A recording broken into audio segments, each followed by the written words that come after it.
Greetings that are friendly, it's me, the Necrofessor, and today we're going to talk about everyone's new favorite waifu, the coronavirus.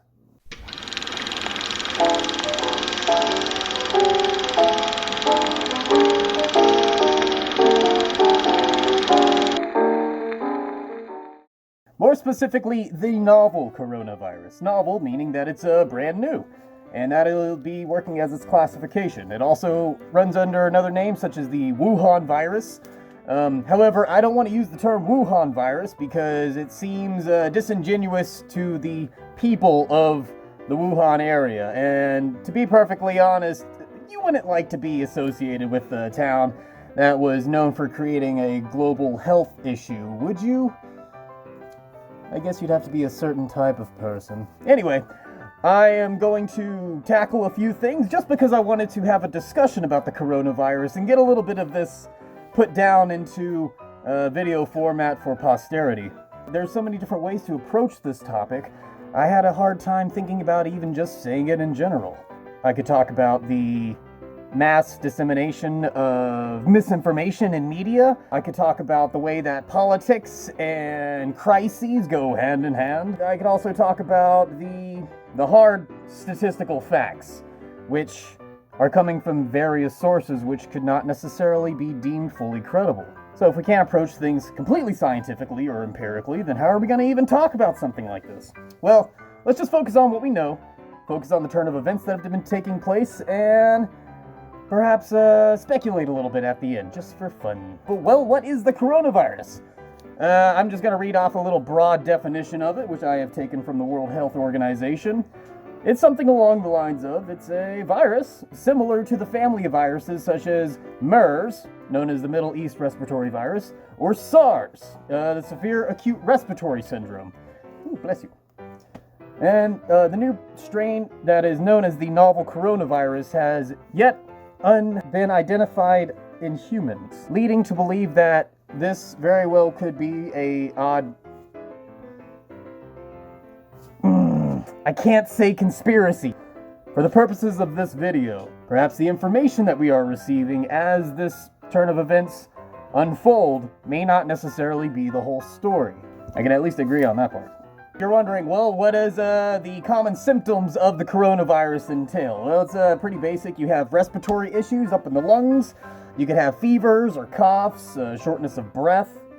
And those are some of the more mild symptoms. Some of the more severe symptoms could be something along the lines of pneumonia-like issues, or severe acute respiratory syndrome, kidney failure, or even death. I can assure you that experiencing any of those is incredibly uncomfortable, especially the last one. So, why am I talking about it now? Well, the World Health Organization has indeed declared this as a global health emergency. They've been holding back on this for a few days because they didn't want this to be a global issue until it turned into a global issue. Funny how that works out. But I do understand their reasoning behind it. Pull up a clip and I'll show you. I'm declaring a public health emergency of international concern over the global outbreak of novel coronavirus. The main reason for this declaration is not because of what is happening in China, but because of what is happening in other countries. Our greatest concern is the potential for the virus to spread to countries with weaker health systems and which are ill prepared to deal with it. Over the past few weeks, we have witnessed the emergence of a previously unknown pathogen, which has escalated into an unprecedented outbreak and which has been met by an unprecedented response. As I have said repeatedly since my return from Beijing, the Chinese government is to be congratulated for the extraordinary measures it has taken to contain the outbreak, despite the severe social and economic impact those measures are having on the Chinese people. We would have seen many more cases outside China by now, and probably deaths, if it were not for the government's efforts and the progress they have made to protect their own people and the people of the world. In many ways, China is actually setting a new standard for outbreak. I would like to summarize those recommendations in 7 key areas.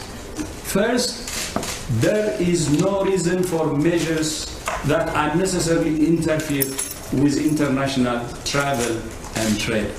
So WHO doesn't recommend limiting transfer or trade and movement. We call on all countries to implement decisions that are evidence-based and consistent. WHO stands ready to provide advice to any country that's considering which measures to take.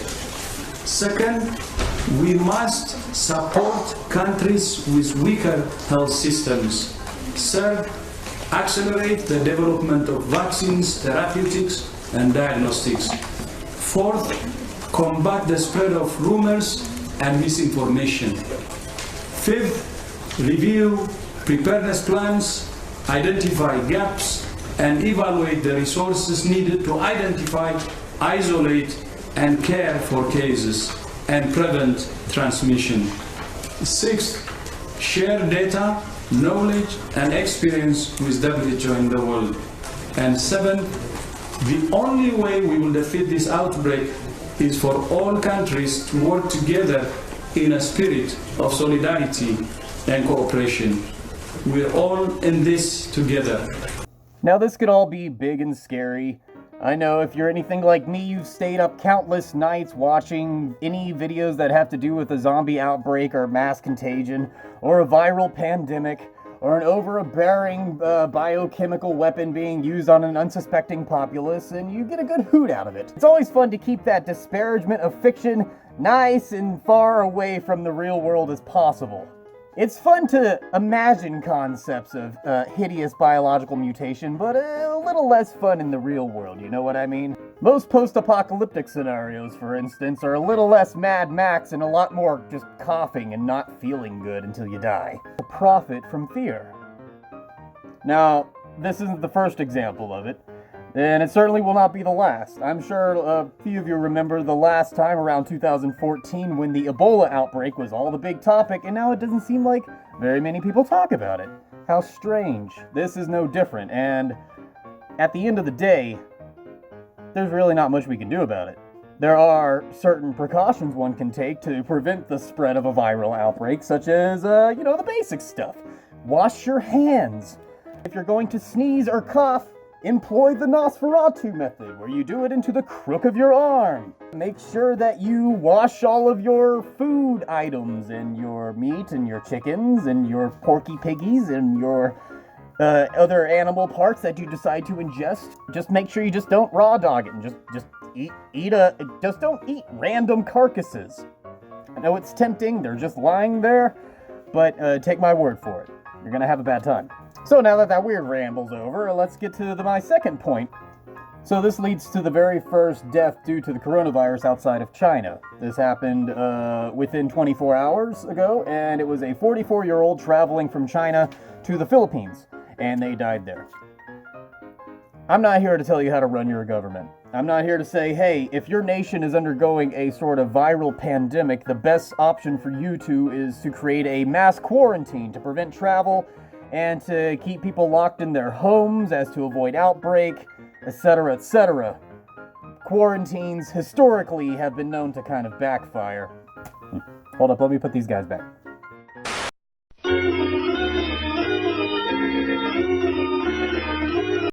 An article from the New York Times which kind of sums up a few of the points that I wanted to make, which is how bad will the coronavirus outbreak get? Here are the 6 key factors. So number 1 is how contagious is the virus? It seems moderately infectious, similar to SARS. So it has a moderate spread of contagion. How deadly is the virus? It's hard to know yet, but the fatality rate is probably less than 3%, much less than SARS, which had a much higher infection rate. How long does it take to show symptoms? Possibly between 2 to 14 days, allowing the illness to go undetected, which is especially unnerving. but many viruses are known to lay dormant for possibly years on end before showing any real symptoms. Number 4.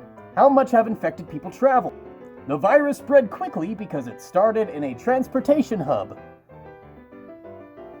Right. 5. How effective will the response be? The World Health Organization has praised China's efforts, but critics fear lockdown measures may not be enough. And how long will it take to develop a vaccine? A vaccine is still about a year away at minimum. It is an entire process that is involved in trying to get something like this to a massive market. Now, what does this kind of information have to do with you and I, the normal schmo on the streets? Well, the good news is you don't have to walk around with a respiratory mask. As a matter of fact, both Johns Hopkins University and this little article in the New York Times both say something similar to the tune of, if you don't have explicit respiratory symptoms, wearing a mask typically will not help you. Unless you wear a plague mask, in which case you will always look fashionable no matter what you are doing, even dying from a deadly viral outbreak. Now, when we're comparing viral oranges to apples, I guess one of the best comparisons is to use one of the viruses within its viral family, which is MERS and SARS. This article says, early indications suggest the fatality rate for this virus is considerably less than another coronavirus, MERS, the Middle East Respiratory Syndrome, which kills about 1 in 3 people who become infected, and SARS... Sorry, a little bit of infection. Acute respiratory syndrome seems to be more destructive to lung tissue. As of January 31st, fewer than 1 in 40 of the people who confirmed infections have died. Many of those who died were older men with underlying health problems. Here is how the new coronavirus compares with other infectious diseases. Now keep in mind that the virus isn't necessarily to be blamed for some of these mortality rates. The fate of some of these individuals were due to a compromised immune system, and complications due to having this virus amped up some of the other issues that they were having, which contributed to their untimely demise. Or perhaps timely demise, I don't know, I'm not God, I'm not here to tell you what to do. Now, the last thing I want to touch on for this video is something that I probably shouldn't even bring up, but I like to play the devil's advocate every now and then.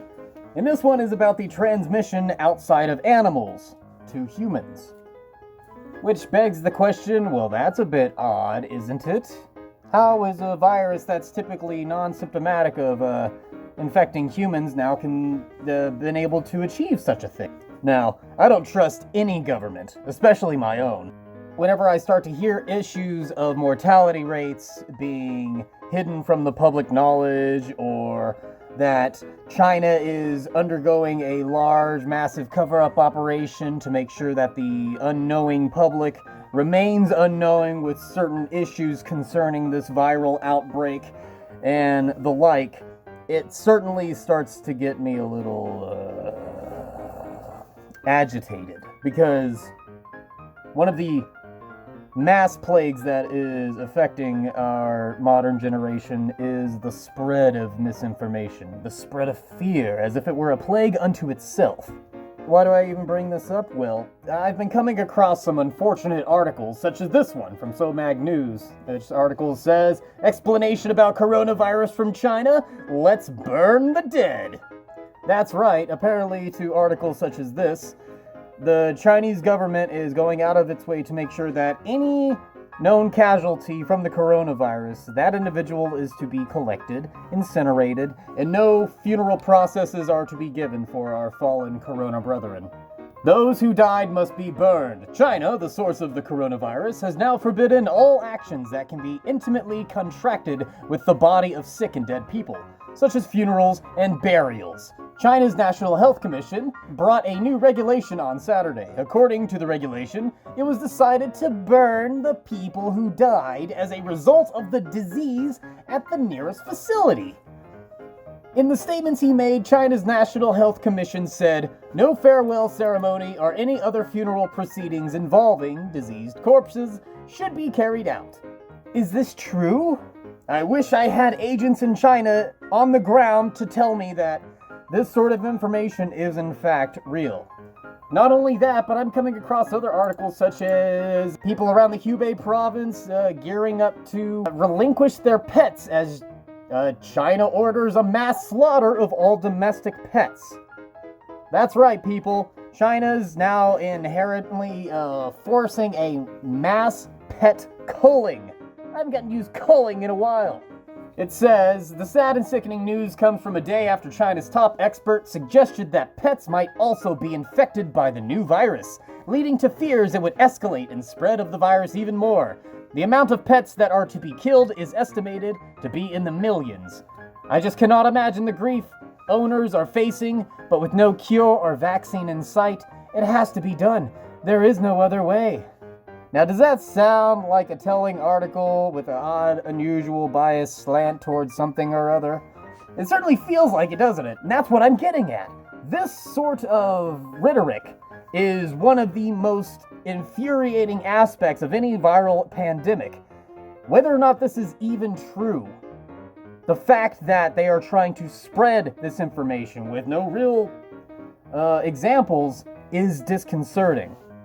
Now, do I want to be proven wrong and find out, well, yeah, they are having a mass culling of animals in the Chinese area, and they're also having a mass funeral pyres for infected corpses. We're bringing back the Dark Ages, y'all. Bring out your dead.